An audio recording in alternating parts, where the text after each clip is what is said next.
I guess that after one season stints for the Lakers, or in Kazan, Istanbul, China, Houston, Tel Aviv, Milan, Venice, Vilnius, and Andorra, perhaps I'm forgetting something, playing 2 straight seasons in Bilbao and in Rhodos was a kind of refreshing or a relief? Yeah, for sure. And earlier on in my career, I was always just kind of whoever has the more money, let's go.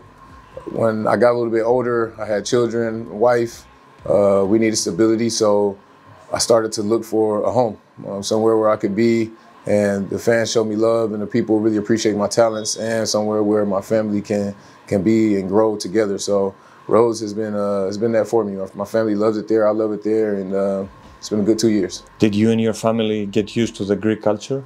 For sure, for sure. That's one of the main reasons that we wanted to stay in Greece.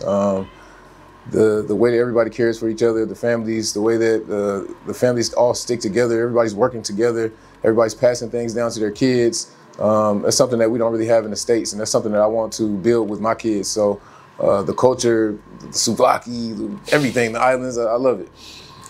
How many more miles can your legs take, and which is the new basketball or life motivation for you? Yeah, we have to talk to my legs. If they could talk, they'd be able to tell you.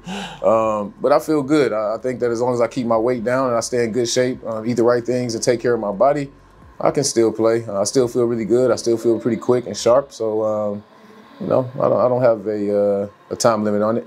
And what was the second part of the question? Sorry. What is the new basketball or life motivation? Yes. For you? My family. My kids got to eat. My wife got to eat. I want them to see me in a good light. I want them to see me playing the sport that I love and giving it everything that I have. And that's my motivation. Every game, every season, it's about them. How was playing? I guess it's a common question, but how was playing alongside Kobe? And why didn't you like the Mini Mamba nickname at the beginning? Yeah, playing alongside Kobe was a dream come true for me. It's like, I can remember it like yesterday, my first time being in the locker room and him walking in, I was like starstruck, and I was scared to talk to him. He came in with the shades, and I'm thinking like, this is Kobe Bryant, like I'm here with the legend. I learned a lot of things from him, really mostly about his mentality and the way that he works, and I was definitely blessed for that time. He gave me the name, the Mini Mamba, and I was so young. I was like, Mini, I don't want to be your Mini or something like that, but I started talking to my parents and my friends, and they were like, are you crazy? Like, he gave you a nickname, like take that nickname and run with it. So the older I got, the more I embraced it. And I really see that as a sign of respect that he respected my talent. There's got to be a trash talking story, right? For sure, for sure. I'm pretty good at trash talking. So, you know, I got comfortable, I want to say 4 or 5 months into the season, and I was doing really well in practice. I was in a rotation, so I was playing in the games, and I slipped up. And I started to talk crazy to him one day, and I was like, yeah, you're not that good. Like, you can't guard me. Like, maybe I can't guard you, but you can't guard me either. And he just erupted. Like, he was just, it was like I really disrespected him. His face, I could see it in his eyes. And he told the coach, okay, you want to see, okay, no double teams today in practice. I'm going to destroy this kid. And he was yelling, I mean, at the top of his lungs every time he scored. And he was just saying some of the craziest stuff that I ever heard. I just kind of shut up. I didn't say anything else. I was like, you got it. There was a time you scored 10 threes in a EuroLeague game with Fener. How is it to be in the zone? It's great. It's great. What's crazy is that's not the most threes that I've made in a game. You know, it was just maybe the most threes that I made in front of that large in EuroLeague. But in China, I've made 13. Other places, I've made 12. So it feels great. When you're in that zone and you feel like every shot that you're going to shoot is going to go in, and they do go in, it's an indescribable feeling. Why did you leave Fener after only one season, and how was Coach Obradovic? Yeah, it wasn't my choice. He made the decision to move on. I think that he had his guys that he wanted to play with, Bogdanovic and some of these other younger guys, and it is what it is. He was a great coach. I learned probably 5 years worth of knowledge in one season. He really works hard. He makes us work hard, and he expects a lot out of us. So he's a basketball genius. That's the best way to describe it. Anything that he would say to us, it worked every time. If he said, drive here to the baseline, they're going to help. This guy's going to be open for a three. That's what's going to happen. So he's amazing brain. Does he have that famous aura around him? Yeah. Especially for Americans that come to Europe and had to learn about his legacy and his achievements? Yeah, I didn't know who he was. When I signed to Fener, again, it was about the money.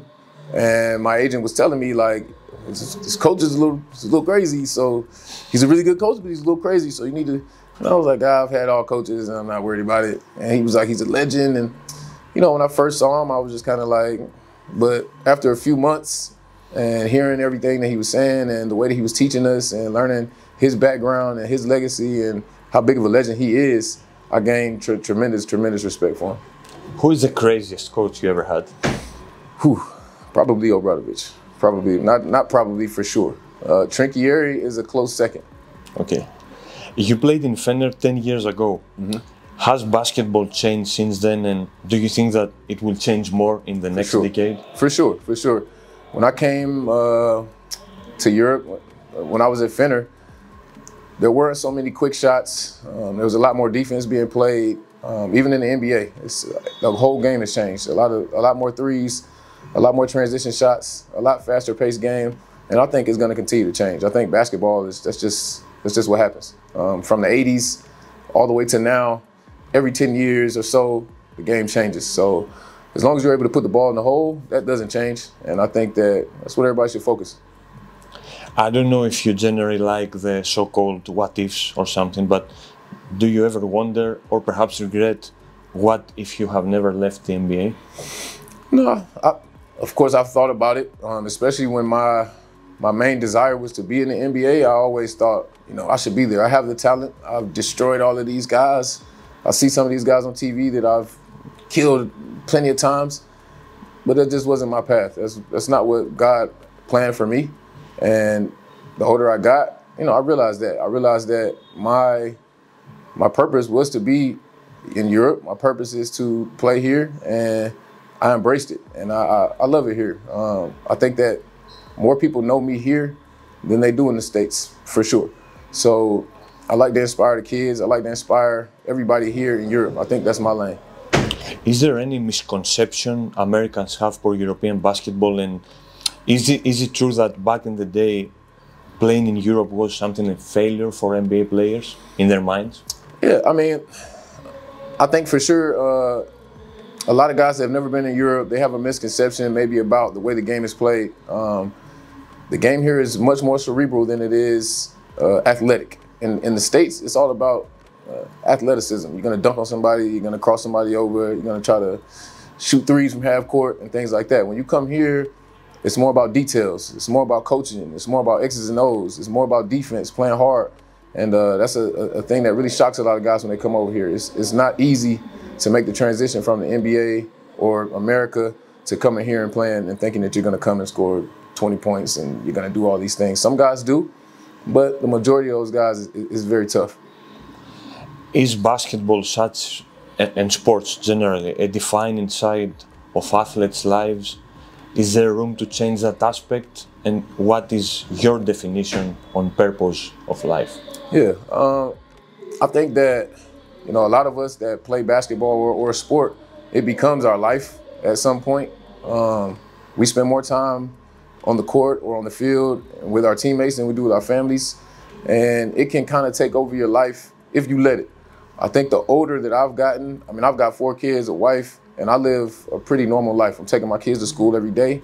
I'm going and picking them up. I'm taking them to their extracurricular activities. I'm washing dishes. I'm cleaning the house. I'm doing everything that a normal father would, and I still go play basketball every day. I'm still in the gym every day. So, you know, those things can take over if you let them, but if you want to live a normal life, you can do that for sure. Thank you. Thank you, guys. Thank you.